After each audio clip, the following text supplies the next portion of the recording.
Welcome to Charles Travels, where we explore the fascinating stories and people that make our world a richer place.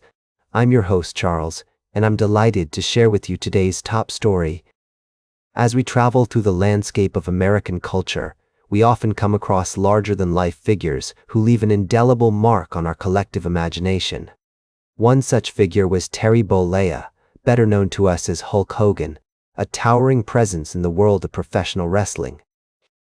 As the first sit here, reflecting on the life and legacy of this iconic figure, I'm reminded of the power of human spirit and the enduring impact that one person can have on our lives. Hulkamania, as it came to be known, was more than just a cultural phenomenon. It was a testament to the boundless energy, charisma, and passion of its creator. From his shirt-ripping bravado to his unwavering commitment to his craft, Hulk Hogan inspired generations of fans and helped bring professional wrestling into the mainstream. Recently, the Clearwater Police Department released its final report on Hulk Hogan's cause of death, which was ruled as natural, resulting from complications related to his long history of health issues. As we learn more about the circumstances surrounding his passing, we're reminded of the fragility of life and the importance of cherishing every moment we have with loved ones. As the first travel through the stories of remarkable individuals like Hulk Hogan, I'm constantly struck by the dignity of ordinary work and the beauty of everyday life. Whether it's a professional wrestler, a small-town shopkeeper, or a farmer working the land, each person has a unique story to tell and a contribution to make to our shared human experience.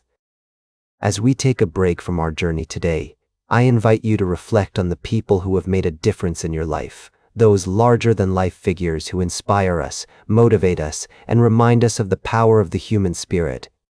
We'll be right back with more fascinating travel adventures on Charles Travels. Welcome back to Charles Travels, folks.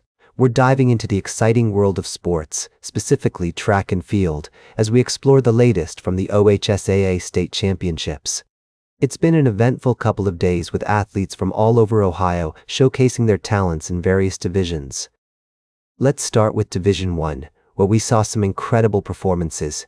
In the girls' discus throw, Claire Leposki from Heartland Christian took the top spot with a throw of 144.6, closely followed by Allison Vingia from Bel Air with 143.11.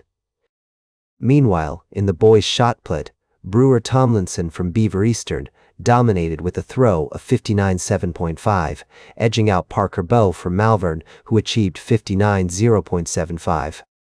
Moving on to Division 2, we witnessed some nail-biting finishes. The girls' 100-meter hurdles saw Molly Brame from Minster crossing the line, first in 14.96 seconds, just ahead of Anna-Marie Montley from Federal Hawking with 15.06 seconds.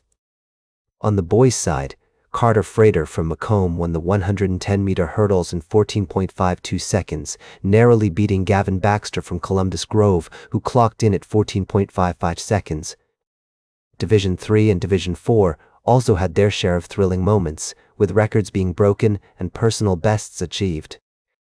However, it was Division 5 that really stole the show, with Linnea Grant from Yellow Springs sprinting to victory in the girls' 100-meter dash in an impressive 12.35 seconds. King Wilson Jr. from Stritch also made a statement by winning the boys' 400-meter dash in 48.68 seconds. These championships have been expanded to 4 days, accommodating the new divisional structure, and it's clear that each division has brought its unique energy to the track.